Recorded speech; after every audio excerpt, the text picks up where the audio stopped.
City Council committee looks poised to approve a new power plant after Energy pays a $5 million fine for using paid actors to gather support for the project. But some groups still don't want the new plant, and they say the punishment isn't enough. Josh Robertson is live at Entergy on Poydras.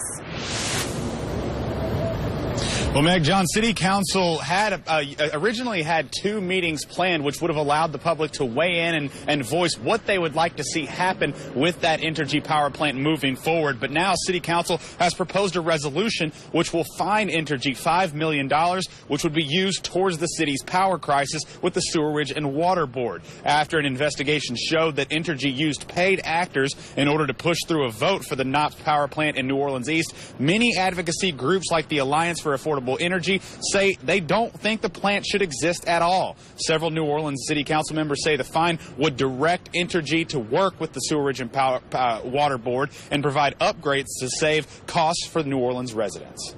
There are a few things that we're looking at right now. Obviously, $5 million isn't going to fix every single problem with Sewage and Water Board, but we're in conversations with them right now. Some of the issues that we could maybe address are fixing turbine 6. Remember, that's the one that can't run in cold weather, and it needs some apparatus to be able to have that happen. Now, the resolution is set to go before the City Council's Utility Committee tomorrow, and residents that we spoke to say they plan to be there to voice their concern and what they would like to see happen with that Entergy power plant moving forward. For now, reporting live here in New Orleans, Josh Robertson, Fox 8 Local First. All right, Josh, thank you. The Sewerage and Water Board avoided defaulting on bills for 2018 by shuffling federal money around and borrowing money allocated for drinking water and sewage. According to our partners at NOLA.com, the Times-Picayune, the Sewerage and Water Board still owes money to vendors. In order to repay what is borrowed, it will have to use about half of the money it collects from property taxes for drainage. That means it will have no additional money for drainage repairs in 2019. The board hopes the city and state will approve $40 million in new debt in order to pay for this year's drainage work. Today, the teenager accused in a brutal beating of a Youth Study Center employee heads to court. A bond hearing is set for 17-year-old McKees Jefferson. He was indicted in October of last year on an attempted first-degree murder charge. Investigators say last September he barricaded himself inside an office at the center. Prosecutors say when counselors tried to remove Jefferson, he attacked a 39-year-old counselor whose head injury required medical staples. One of the men convicted of killing an armored car employee wants a new trial. Jerome Kiefer and his father Armstead were convicted in October of felony murder for the 2017 attack on a Loomis armored car. The victim, James McBride, died in the robbery attack at the Campus Federal Credit Union on Tulane Avenue. Now Jerome Kiefer wants his conviction overturned and a new trial. A judge set a hearing for next month. Police search for a man they want to talk to about a fatal shooting. Investigators say the man is wanted for questioning related to a shooting Sunday in the 100 block of South Claiborne. There's a look at his picture there on your screen. The NOPD says Sunday morning around 7:30, officers found a man who had been shot several times and he died on the scene. If you know who the person is in those pictures, call the NOPD. New Orleans police believe they know who robbed a man who was counting his winnings in the Harris Casino bathroom. Brandon Irvin is wanted for simple robbery. Investigators believe on December 12th, Irvin slammed the man's head into the toilet, took the money, and got away.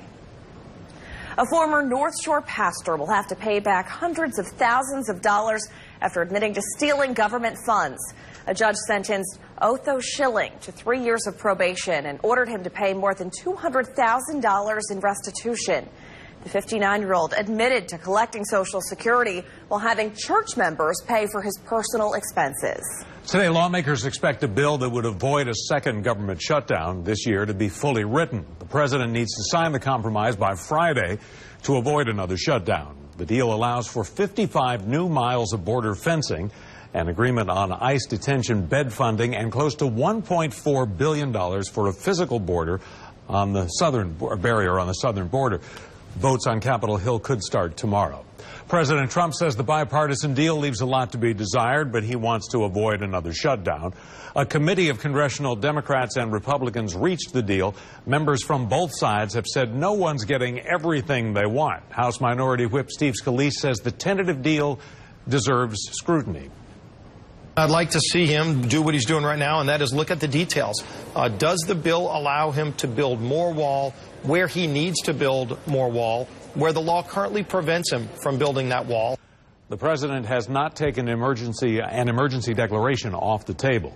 Louisiana seeing a high number of flu cases, with the most in Orleans, Jefferson, St. Bernard, and Plaquemines parishes. State Health Department numbers show in those parishes more than 10% of patients are reporting flu-like symptoms to doctors. Statewide, that number's about 8%. Doctors say getting the flu shot is the best protection.